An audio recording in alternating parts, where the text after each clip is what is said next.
Hey y'all, I'm your host, Jaquela Lynn, aka Coach Quay, the productivity coach and your motivational queen. And this is the Productive Mompreneur Show.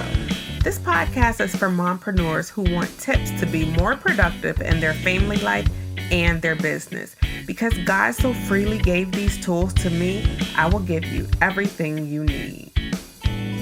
Do you need motivation? Then where should you go? Coach Quay. Maybe you might need some stimulation. Who got that? Coach Quay. Coupled with some determination. You already know. Coach Quay. And given that supernatural inspiration. Oh yeah. Coach Quay. Hey, and welcome back to the Productive Mompreneur Show. I'm your host, Jaquela Lynn. Let's dive right in. So, we've been having all kinds of amazing, dynamic, powerful women coming on here, dropping gems for y'all. And I'm super excited because we've got another one. We've got Miss Kadesha Powell. She's an Amazon #1 best-selling author and award-winning finalist of the 2021 Best Book Award, sponsored by American Book Fest. So I told y'all I'm bringing the bomb.com people on here for y'all. And we always bring women on here who are moms, who are business owners, who understand the stuff that we go through. They've been where we've been, and they can help us get out of that crutch, that rut that we're in. And so I get to bring Kadesha to you. Welcome.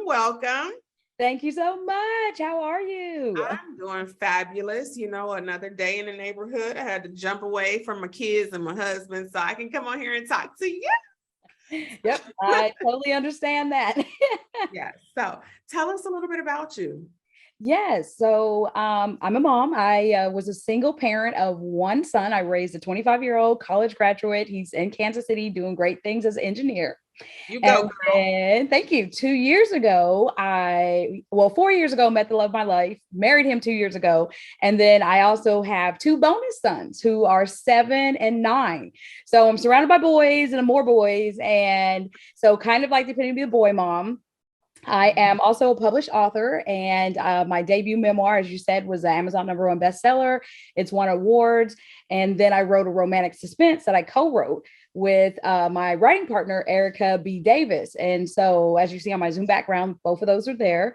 But out of my love of writing and storytelling, I had a lot of people ask me about writing their memoirs. So I began working with business partners to really kind of solidify myself as a memoir writing book coach. And I really focus on mompreneurs and women entrepreneurs to tell their stories. So I really believe that in telling my story, it opened like a door.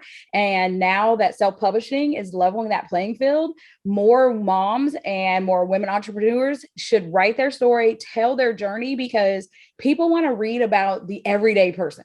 They want to cheer for the struggles. They want to relate to people. And I really kind of think, as far as reading, we're past the celebrity status stuff. We see that on TV. We get enough with that. But Black women are the #1 consumers of reading, books and media. And so we're reading. We out here reading, y'all. And so, like I said, we read everything. And so the memoir category has been a topic that has kind of shot up to the top of what women are reading. Okay. So that's where I began. See, y'all, I done brought you another boy mom for one. So, I love me some boy moms because we get each other, being surrounded by boys and boy talk. And just as I walked out the door today, my oldest son is like, Mom, you got to come and look at this. And I come running to see what he wants. And he is showing me the toilet. And how, he can't flush it. And I'm like, son, isn't that cool? No, it's disgusting. So, we it's nice to be able to get away and have some girl talk. It is. Congrats on finding the love of your life and of getting your bonus sons and raising a son who's already graduated from college and doing the doggone thing. You go, girl. Thank you. Yes, I love to see moms who are just on here empowering one another and just sharing how you did something. Like, you're not out here faking the funk or anything. You told us you was a single mom. You did that. Now you're married. You got your bonus kids. You got your business. You have your number one best-selling book. Like that's thebomb.com. So Thank kudos. you. Thank you. Thank you so So much. how long ago did you write your first book? So I began the book writing journey in 2019, December 2019. And it was funny. It's the first time I was ever on Clubhouse, and the first room, like I went in, I just said, hey, you want to write a book? So I clicked on the link because I didn't know the app. I had just literally got in there and I said, okay. So I kind of was like, okay, so they're just talking. I'm trying to figure out the app. It's new. And I hear a room, and Miss Naleighna Kai, who also is an Amazon #1 bestseller, USA and Essence bestseller, she was hosting a room where she had a 30-day challenge for women writing their memoir and their self-help book. Now, this is where kind of the commitment comes in. It's hard. It's hard. So not only did I say, okay, I'm gonna do this, I'm also was a high school teacher in the beginning of the pandemic where we literally had nothing. It was just like, okay, figure stuff out. So it was crazy. I was already on a computer 12, 13 hours a day, had to do another 2 hours and just persevere. The wild part, we started with 18, about 15 days in, we got down to 9, 4 of us went to publication. Now, all 4 of us hit the Amazon #1 bestseller. So it's kind of like a little treat to us of like, okay, wow, we didn't give up, even though it was kind of crazy, hard, all the things that make it difficult. But we're able to kind of reap the fruits of that hard work, of like labor pains. Now, I've always been a storyteller. So now getting it from my mind to the page, that's always been the biggest issue. Because I got some stories for days, and I'm like, the role now will be played by Kadesha. And I've always been like that since, I don't know, 12, 13. But and I've always thought, I want to write a book. But I'm also honest with myself. I need accountability. As a creative, I'm all over the place with artistic endeavors, and I am phenomenal with starting stuff. I'm a big visionary, so I'll be like, we're doing this, but then squirrel, here's something else. And so I that's been me. People who know me, okay, I told you, did she write it? She didn't write it. She done forgot, y'all. And I tell people, charge my heart and not my head. I promise it's not intentional. I actually was diagnosed with I'm right on the border with the ADHD. So I don't want to go on meds, and I'm trying to find healthier, positive ways to handle the ADHD with my checklist and my focus and my reminders. Because I'm definitely like, I don't want to do meds. I don't want to put foreign substances. If I can do it healthy and just focus, I know I'm not the only one that struggles with this. And so, that's why I encourage people with just being super transparent, open and honest. I tell people, hey, I don't know a secret. If you got a question, I'll give you the answer. Because I don't know what's going to help people. And so that's what happened with my book. It opened up a door, and people were like, oh my God, I was so touched and motivated and just, inspired by your story. And I'm just like, oh, really? I was just kind of, writing about, this little Black girl from Joplin, Missouri, who kind of talk about the trials growing up in an all white environment. But I never knew it was that relatable to a wide variety of audiences. Wow, girl, you about to have me writing mine next. Yes, hi, book coach, I got you. A little Black girl from the hood who made it out. Shoot. Yes. Look at me now. Woo, right. All right, don't get my wheels spinning. I got a million things on my plate right now. That part. That's really good though. And I love that you just went ahead and did it. And I took some notes here because, like you, I tell people, charge it to my head, not my heart, because when you're a visionary, when you're a creative, when you operate, in spontaneity, right, your brain is moving faster than your body can even keep up with. And so, I'll tell you, when I'm on the phone with you, I say, I'll call you back. I said, my real friends know that I'm not calling you back for like a month or two. It'll be a couple months that go by, and I'm like, oh crap, I was supposed to call Camille back or whoever, and that's how I feel like my real friends understand me. So I have to put a disclaimer out when I meet people. Like, I'm gonna say I'll call you back. There's no date on there. There's no definitive Right. time. And it's not because I don't want to talk to you and I don't find what we're talking about interesting. It's because as a creative, a visionary, literally anything can pop up, and you Right. called it squirrel, I call it Dory effect, because Okay. you Yeah. see, just keep swimming. When Right. Dory sees something shiny, she's gone, you know, and I feel like I have Dory syndrome sometimes where something will happen. It'll be a billboard, it could be a movie or whatever. And I'm like, oh, that's a great idea. Let me write that Right. down. And then you write it down, and then you start going down the rabbit hole of figuring it all out and just getting it all together. Right. Right. So I And totally then understand. if you're like me, you're probably married to a logic person. You Yep. know, so my husband's IT, he's Mr. Straight Lace, Mr. This is this. And so when he's looking at me like, what is happening? And I just laugh at that. But he's super supportive and like all my endeavors and any of the stuff. But he just looked at me sometimes like, you just be doing too much. And I'm Yeah. like, I'm a creative. You married a creative. That's my husband. He's in IT too. And when I talk to him about all my crazy ideas, because he's looking at me like, oh, you got another idea. And I'm like, yeah, but can't you imagine it? And and I'm like rambling off at the mouth. And sometimes I bust in the room while he's working and I just start talking. And he's like, hold on. Hold on a second. Let me finish this. And I mean, like, he's in IT and he does bioinformatics. And so he's dealing with like human genome stuff. I don't even know what he's talking about. Same. I come in there with this grand idea and I'm like, I want to talk about it and I want to talk about it now. And you got to listen. And I'm and I'm throwing up all my ideas on him. And he's like, yeah. I tell people all the time, he's my blank canvas and I'm the abstract paint that's all over it. That's all over it. I do the same. I kind of can tell with my husband when I just was information overload because everything's on his face. So the minute he kind of tilts his head to the side and then he gets to blinking kind of, I'm like, okay, I'm losing him. Yeah. I'm like, do you understand what I'm saying? You feel me? Like, so girl, I totally get you on that one. Yeah. But you know what? I'm glad that you have a supportive spouse because it helps, and especially when we're these creatives, you know, like I would tell my husband all the time when we first met, I said, I want to get an RV and I want to travel the country and homeschool my kids. And he was like, you're crazy. Who's going to drive that thing? And who wants to be driving all the time? And why you want to live in a tiny space? And, you know, the longer you're together, so you guys have been married 2 years. Yes. Oh yeah, you'll rub off on them. So because when my husband said, do you still want to do that RV thing? Yes.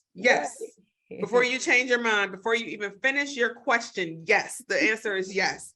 We sold everything, we gave away everything. Let me say it like that. We sold a couple things. We gave away almost everything, and whatever we could not give away or sell in that small amount of time that we decided to jump into something new, we put it in storage. And so every time we make it back to our city, we're trying to get rid of some more stuff so we can downsize our storage. But it's just that spontaneity rubs off. And he's a creative.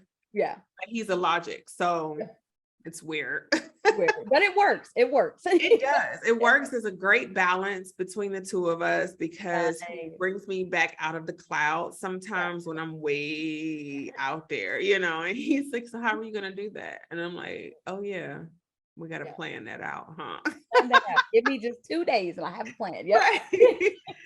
So what I want to do here is you've given us some great stuff already. Like, I feel like we know you. We all relate. Most of us mamas, we probably all dibble and dabble in a bit of the ADHD because we do so much. And we're so much for everybody. Like, so I understand it.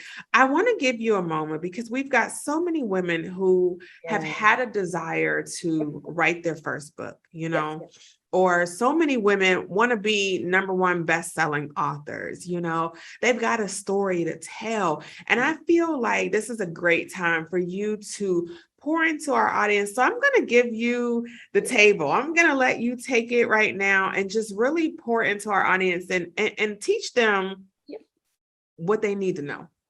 Okay. all yours. Thank you. I appreciate that. So what I want to do, let the audience know, is coming from a high school teaching background for 13 years. I taught in the District of Columbia, which was just like a little bit insane, but I did teach a creative course. So when I went through my 30-day challenge, in the back of my mind was like, oh, if I was teaching this, I would do this, this, and this.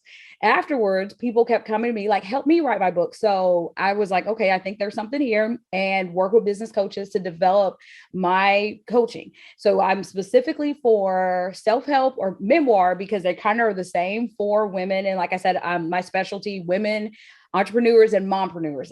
I love this group of folks. And what I tell folks is, like, to get started, there would be like 3 things to kind of get started in your writing for that busy mompreneur and woman entrepreneur. The first thing, when you are outlining, you would want to pretty much kind of create like a column with two columns. In one column A, you're going to list 25 or 30 challenges you faced in your life. And then in the other column, how did you overcome? What did you learn? And what lesson from that challenge? So I tell my clients, okay, we're going to spend about 2 weeks on this. I don't want you to sit down and just think it's another task and you just kick out. You might have a challenge while you're in the shower or at 4:30 in the morning. And I want you to really like take these things, because what we'll start to see is a theme through the challenges and overcoming and the growth, from there. So we spend a little bit of time on our outlining. The beautiful thing about an outline, I tell my women, and this is why they're able to get a first draft done in 30 days. You don't have writer's block. You don't have writer's block. You can literally go through this list, pick anything you want to talk about at that moment and at that time, and then you move on in the process. So I also tell women, use your tech tools. We speak faster than we type. So if you are on a walk or somewhere, turn on I like to use an app called Dictate. If it's on my phone, or if I'm in Google, I just turn on the microphone and I just start talking out my memory or my book, because I'm going to give it a feel of that authenticity of me telling the story than if I was trying to pluck out from my memory all the 5 elements that was happening. I could do that. The thing is, we can't edit what's not on a paper. So our goal is, let's just get a vomit dump. I tell them, just vomit dump. We're not doing edits. Get it out, because then we're going to make it be pretty, put the bow on it and everything. And so for my busy moms, I say, okay, etch out 45 minutes, because if we do this daily, again, our first draft is done in 30 days. And I'm seeing success with the clients that I work with, that we have that first draft. And then I really like to use a Pomodoro method. And it's a great timekeeping method where, pretty much in a nutshell, I put 20 minutes on the clock and I hyper focus on just that one thing from my outline. So let's say it was my favorite childhood memory. And then I just start just talking all about my childhood memory. What did I learn? Lessons? How do I feel about my childhood? And I just, again, it's a vomit dump. Just get everything out. And then take a 5-minute break. Move on to one more. So I tell my clients, just do 2 a day. If you can, get out 45 minutes, and most women will either get up a little bit early. They will also maybe take their lunch break, or maybe on that one lady, she had an hour commute to and from her job. She got the first draft done in 15 days, Jen. So yeah, 15, because she said, you know what, instead of listening and yelling at the people, she said she found it calmed herself as she was sharing her memories and stuff. And now not all the memories are going to be great. Also, highlight, do not write trauma at night. Before you go to bed, no trauma, because you don't want to go to sleep with that on your mind, on your heart, and your spirit, because I can almost guarantee you're not going to have a great night's rest. If you are working through something that you may not have healed from, or you're still processing, or you're working through that, you want to kind of do that in the morning, and then you have some life in between. I'm also a huge component about talking to a therapist. I have mine. I love her. She kind of helped me like piece some things together that I didn't even see or realize, old patterns, thought patterns. And, I'm definitely like, okay, there's people you could just call, work through how you're feeling. So I'm a huge fan of it. So those are my kind of top 3 things that I kind of give my free content of how people could start. You could get started and see success these days. But when you work with me as a coach, what I do is we do these 3 things. And then I also take care of all the other stuff that you have to do, but I don't want you to worry about that. So all you're doing as my mompreneur, as my busy womanpreneur, you are only writing the book, getting the book out. I'm also on the side of my coaching program, taking care of your ISBNs, taking care of your BISEC codes, taking care of all the stuff that you need for publication, because women will be like, okay, I want to get on Amazon bestseller. I'm like, okay, so what's your book about?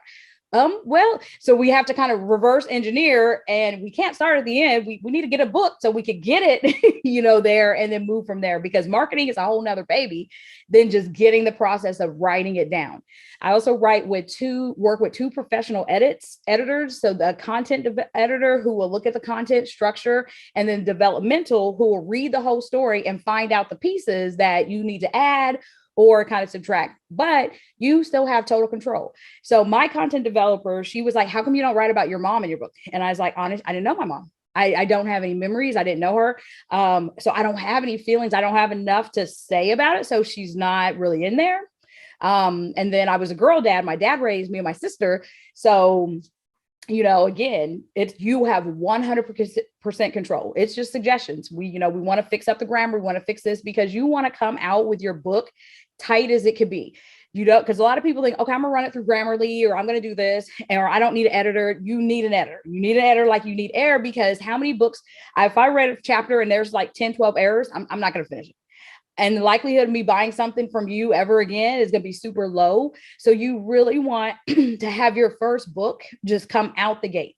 And then I would also say with book covers, people do judge a book by the cover. They really do. If you kind of glance at my two covers, my professional designer who does it, he does it for a living.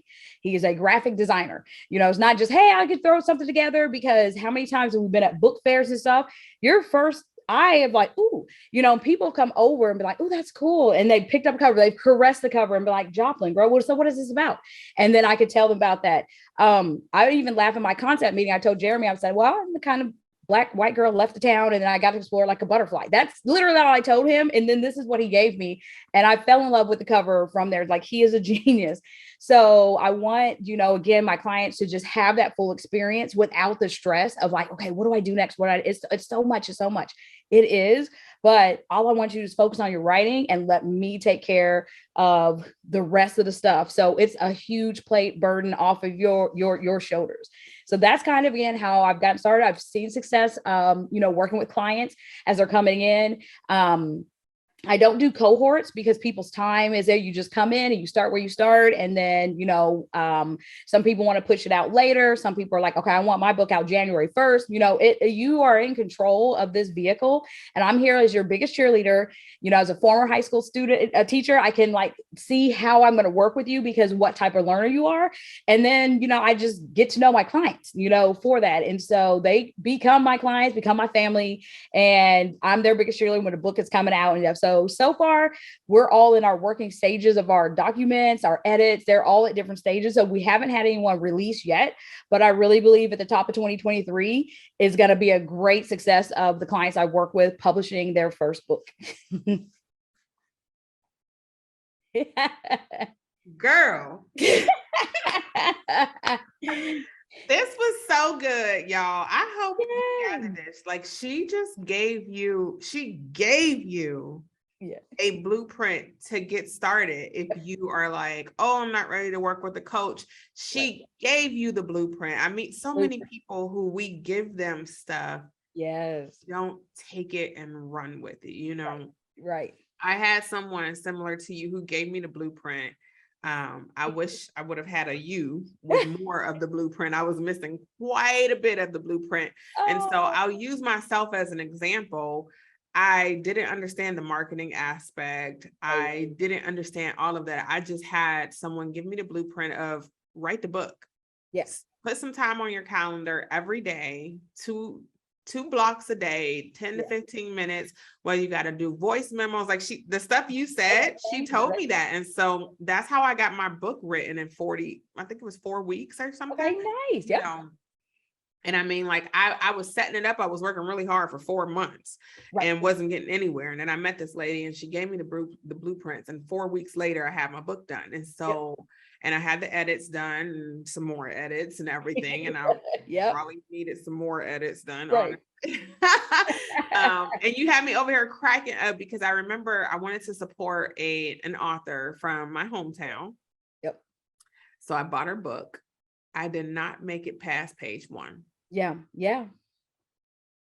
The grammatical errors, the spelling errors, the formatting of it. I mean, it was just done so elementary. Yeah. That I couldn't even hold. I couldn't hold that book in my hands and read that. I took out a red pen. Yep. And started editing the book. Right. I've done it before too. Mail this to her anonymously. Right. So she can see all the stuff they missed. Like, I'm like, did you even have an editor? Like, and that's why people get so defensive about it. And it's like, it's not defensive. You want to do stuff like in decency and order so that you build readership. If your first book is, they're not going to look at your second one, so don't cut costs. And I tell people editors are worth their weight in gold, especially, even my book coaches, they still have editors and and stuff like that. Instead, they still catch stuff. So that's why, and my memoir, people love it because it kind of set up like a novel, and I have conversation. I've got dialogue. It reads like it, so it's a quick read. It's not a whole block text. And then and I'm having conversation. I tell people, what someone said to you and how you responded and what you said back. And girl, put that in there so we can feel that. We know those heart crushing moments of what was said, how it was said. Those happy moments of, okay, I got into my dream college and, grandma was happy, but it was that one aunt who was like, we know what that feels like. And that emotion needs to be on the page. So we are like, yes, from that. So I think that's also when I read memoirs, people are not in that mindset of like, okay, make it like a book. Give us dialogue, give us action, give us movement, instead of just the block text. And that's what I like about memoirs and self-help books. When I wrote my book, I wanted to make sure that like we were taking a break and doing some stuff, like actionable items were in there.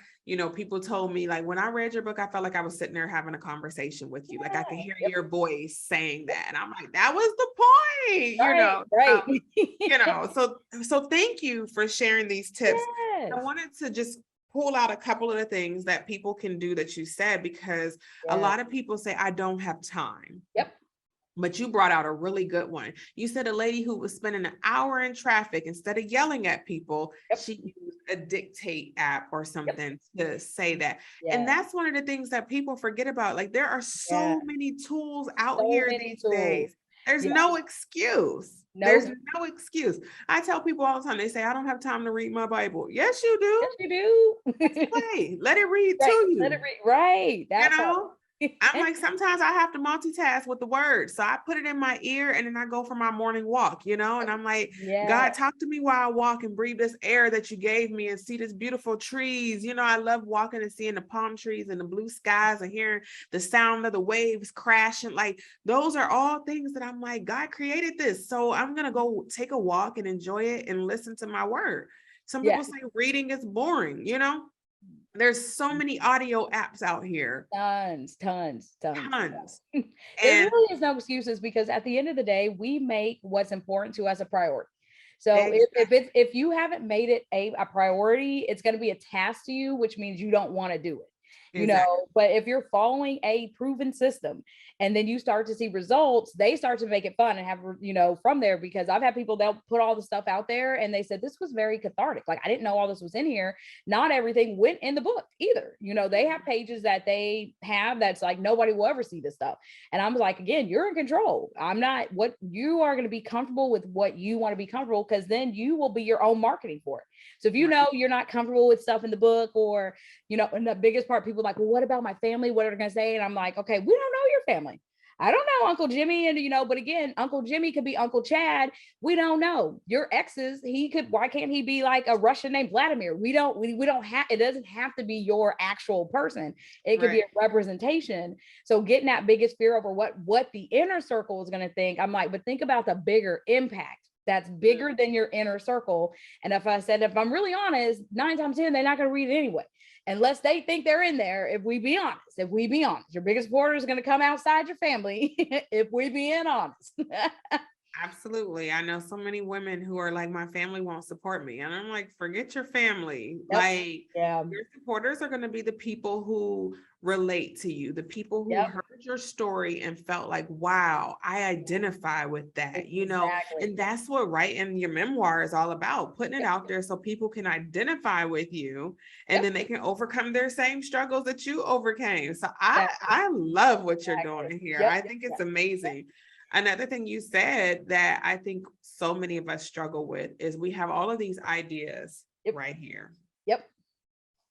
And one of my whole titles and one chapter of my book is called From the Head. Like, you gotta get it out of the head. Like, gotta get out. Stuck there, it's not gonna benefit anybody. Yeah, nope, not at all. And so, ladies, if you've got these grand ideas in your head, I want you to know you are worthy of sharing them. And there are people who need to hear what's on the inside of you. You didn't get these ideas just to keep them and be selfish. We're supposed to be helping other people, empowering other people, lifting them up. And that's why you go through some of the stuff we go through, True. Yep. And then the other beautiful thing is most memoir, the author is pretty accessible. So I get people in my DMs, I get emails and stuff. Oh my, I've just finished a book. I read this, oh my God. And, like I said, that little marketing component where I found that you're going to make and this is a great tip, the biggest money. So let's be honest. Okay. My book is $10. I pay about $2 for it to get printed, right? Comes right to me. It's only $2.99 in Amazon. So I get 70% of that. So you're not making a killing with the ebook. People think they would just want to put it on there, but where you're going to go is go to vendor events where you're one of the few authors. People want to go to all the author events, but it's like, no, you're in competition with a lot. But if you're at like a vendor event, like I was in Chicago for the Black Women Expo with the rest of my writing tribe. And we were we had our own little corner in the whole back. And then people just went one through so we sold consistently, but I know I sold because I stood in front of my table, greeted people, chatted with people. If I made eye contact with you, was buying my book. And then you was buying my Writing Twins book, from that. And they're just like, y'all just seem so down to earth and just chill. And anyone I talk to is just like, you're just so chill. And I was like, well, yeah, this is me. What you see is what you get. I was blessed to have great people, and this is information. I'm not hoarding anything. It'll probably be information dump and too much, but people help me, and so we all can use some help. And like I said, I'm a huge component of us writing our own stories, because far too many times we look on TV and see how we are, especially as Black women, how we're stereotyped. And I'm like, I don't even know nobody who acts or like this. But we know that that's a small percentage and not the norm. But as we tell our own stories of us just living life, and people are like, wow, okay, and that's that impact that I'm talking about. Yeah, I like that. That's so good. And that's what we need. We need more real people, more people that we can identify with. Like, I don't identify with celebrities, my bank account don't identify with theirs. So, maybe one day when our bank accounts are similar, then we can have a conversation. But really the people that we're trying to reach are people who are trying to get to our level. When I tell people the life I'm living, they're like, oh my gosh, you're living a dream. Right. And I'm like, you could do it too. But sometimes they just need someone to tell them you can do it too, and then show them like, this is how I did it, and a lot of times, we're afraid of making an investment, we are, oh, can you do it for free? No. No. Yep. That's that mindset. My time is valuable, Exactly. So if you can't, I gave you some free tips to get started, but I'll support you when it comes out. Send me the link. But yep. So you gave us some free tips to get started. Let's say they want to work with you. What's the next step? What do they need to do? So the next step, they could reach me at KadeshaPowell.com. On my website, I have a link that has book coaching, and then they could email me directly contact me directly, or there's a little webinar video. I have about a 20-minute webinar video kind of going through a little bit more of how I got started and here. But just constantly check back because I find myself just doing fun little meet and greets once a month. So it's just, if you're on my mailing list, they get the information. I just open the floor for questions and we have fun. We play games. I give an autographed copy of my book, and it's just a great way to put a face to a coach, so I'm not on here over the jets and the, Bugatti. We're not doing that, but it's like, hey, here's a tangible book, that I wrote. So knowing through the process. And again, the trust factor is major, especially in our community, for a community that's been hurt a lot, that trust factor. But when someone gives you that trust, we should not take it lightly, and I definitely do not, because I feel that it's not just my business. I feel that it's my assignment. I feel that God put this in my heart as my assignment, and I take it serious as my assignment.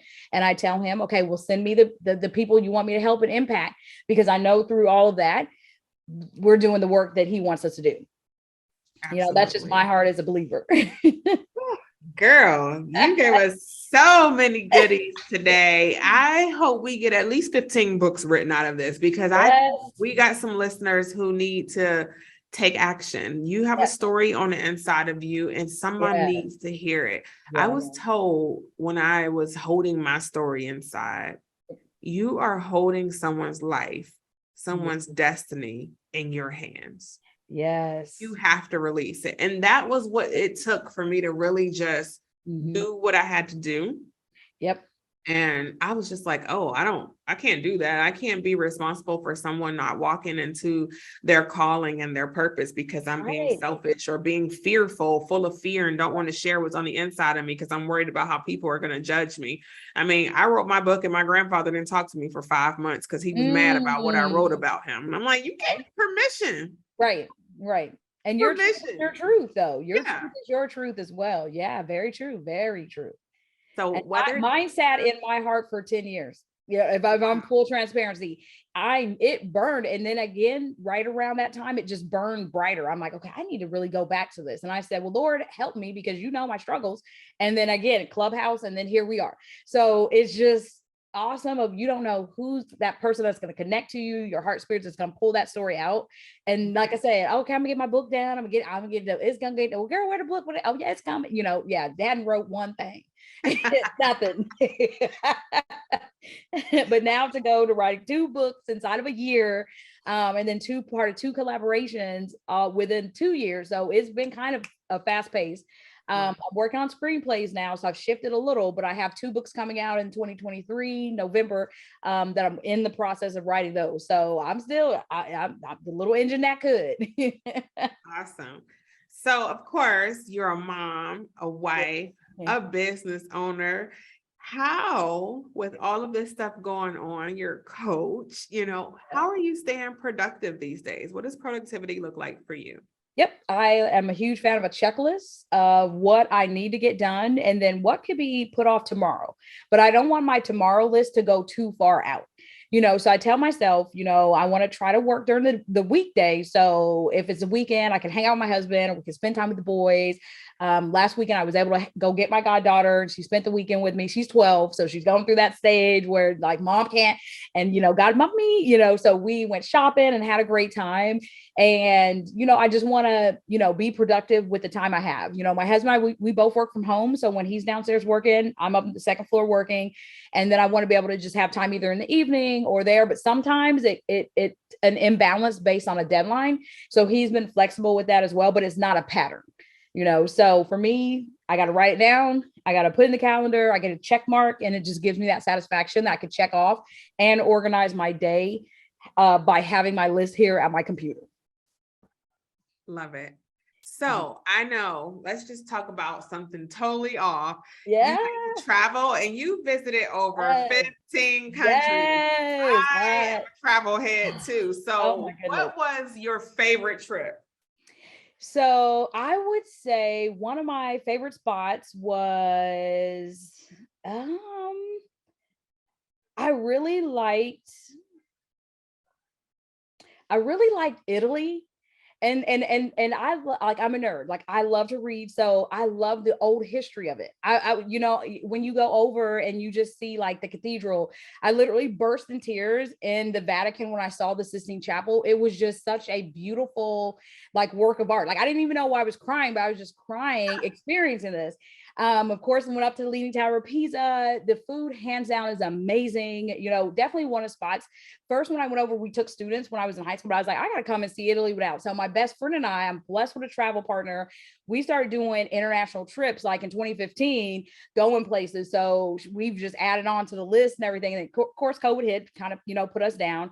We're actually going to Dubai next month. My husband and I are going to Israel in December. So, you know, I'm picked back up like, okay, cool, let's go. So it's so many beautiful things because I take off my American hat and I want to just experience the culture. Let me see the dances. I like to live with people. Like, I just, one summer as a teacher, the beautiful thing, I still got a paycheck every 2 weeks. So I was like, yeah, I don't have to do summer school. I was just like, I'm gonna go to Guatemala for 3 weeks and go to the Spanish school. And people are like, what? Yeah. And they're like, oh my God, it's gangs, it's this. Okay, I'm a 40-plus-year-old lady. I think I know how to travel. So I went, had a blast, lived with a family, cross street from the school, had a blast. I didn't learn that much Spanish because I found the Spanish teacher of me. And then when I learned how to say, can we go get some donuts and coffee? It was a wrap. It was over. That lesson was done. But yeah, but just adventures, you know, because those are things you can't get back. You know, at the end of my life, I want to just say, okay, wow, you know, I completed my assignment. I had a blast doing it. Again, I don't know where that just wanderlust spirit is. I have it actually tatted on my arm, my little airplane. I'm ready to go. It's just a passion of mine that's always been there. And yeah, anytime I'm able to go and see and do, I'm ready to go. I love it. That was one of the reasons I wanted to buy an RV and homeschool my kids. And, you know, one day we were at the Atlantic Ocean, I think. Oh. Geography is not my strong suit. I think that was the Atlantic. Yeah. So anyway, what I'm saying is we were down in the Florida Keys, and I think we were on the Atlantic side, and we're swimming and looking at fish in the water and everything. And there's this bridge, which I thought was cool. Your second book, Queen of Bahia. Yes. So that's what made me think of it, is because we were at the Bahia Honda Bridge. And but I think some of the people down there call it the Bahia Honda. I don't know. Okay, anyway, yeah. I told people I feel like you're speaking in tongues because it's called the Ohio Bahia Honda Bridge, right? So anyway, we were there, and you know, you said you were a nerd and you like to look at the history. Well, I do too. And so there's this bridge that broke down because of a hurricane, you know, but it was the bridge that Cubans used to get over to America, you know. So it's to dust the sand off their feet and let's walk up here and check out the history of the bridge. And my oldest son is like, history on a Saturday? Yeah. And I'm like, oh, would you rather read it in a book in a classroom full of loud kids? Yep. Or would you like to dust the sand off your feet real quick from the Atlantic Ocean and go up there and look at it and read about it and then come back and get back in the water? Like, you know, when you put it like that, right. Go see it in person, you know. But just traveling and being able to see all of these beautiful things out here that most people will never get to see, you know. And so I love that you're traveling. You've got your travel buddy. I told my husband he's my travel buddy, right? And our kids are going to travel too. And so, you know, they're like, can we go to Italy? I'm like, absolutely, you know. And so that's one of the places I've never been, you know. So right now we're touring the States, but we have plans to go out of the country and show our boys a good time and just let them experience some more. That's life's best teacher. Like, there's going to be things that you can't learn from the history books that when you see it, it's that they're seeing in the States. And then as you open it up, as you know, as well. And same thing with Izzy. I traveled with him. He loves to travel. He will go in a New York minute as well. And, you know, and I love that about that. You know, he's ready to go. Okay, well, his girlfriend's name's Ashley. Okay, we're going to Texas. We're going to Hawaii. We're doing this. And I'm like, yes. You need to help plan because you know your mom is a super planner. So of course, you know, give me your budget. I got y'all. Awesome. I love that. Listen, we've had a fantastic call. I've really enjoyed it, and I bet we could probably talk for hours more. But I thank you for sharing your tips with us, your tools. what's next for you? So what's next for me is I am in a screenwriting class, kind of like a Hallmark, but not really writing for Hallmark. So I'm learning the structures of rom-com. So that's kind of my next big adventure to get my screenplay sold. I'm in like a couple of cohorts. I'm learning about it. I'm writing. And that's kind of where kind of my heart and my passion is, to be like, okay, next time I talk to you, hey girl, my movie's up on, Hallmark or Lifetime. Yeah. So I just feel like, just find that passion and just evolve towards it. And so I think I'm forever evolving, but just right now where I'm in my writing, I've written 2.5, and then I just finished a strong outline yesterday for a third, and it's just the same thing. I'm getting a lot of positive reviews on the storytelling, and so it's just been super fun to really truly like embrace something I've always loved, but I never really had the time to do it. So I'm really appreciating this season of being able to focus solely on my writing, on my book coaching, on my business and my clients, and I'm just having a blast. Like I kind of feel guilty sometimes because it doesn't seem like work. But I also have to change in my head. Well, what is work? You're really working, but what's work is not really work. Right. So awesome. Yeah, that is it. I love it. So ladies, make sure you reach out to Kadesha. Make sure you are ready. Get your mind right. When you hear us talk about mindset on this podcast all the time, I need you to sit down, take a moment, pray, ask God what's next for you, and then reach out to me, reach out to Kadesha, and let's get you on track to share your story, to be the greatest version of yourself, to be the most productive version of yourself. Because listen, to write a book, you have to be productive. Yep. You have to be scheduling the time that you need to do what you got to do. You got to get your stuff done and on time. So listen, we want you to do right. We want you to share your story. We want you to be amazing. And you've got 2 amazing coaches right here who are ready and willing to be there to support you. So, Kadesha, is there anything else you want to share with our audience? Yeah, just thank you for the time. I love podcasts. It's always a great time getting to know a new face and new readers and new people. I love it. I love it because I have a motto, like I don't know a stranger. So I love just having an opportunity to share my passion and my heart. And I love what you're doing, and what you're powering your podcast are so funny because it's you. It's you. You're not someone else. So please continue to be yourself. Be blessed. Thank you for helping women and opening your door and sharing your platform.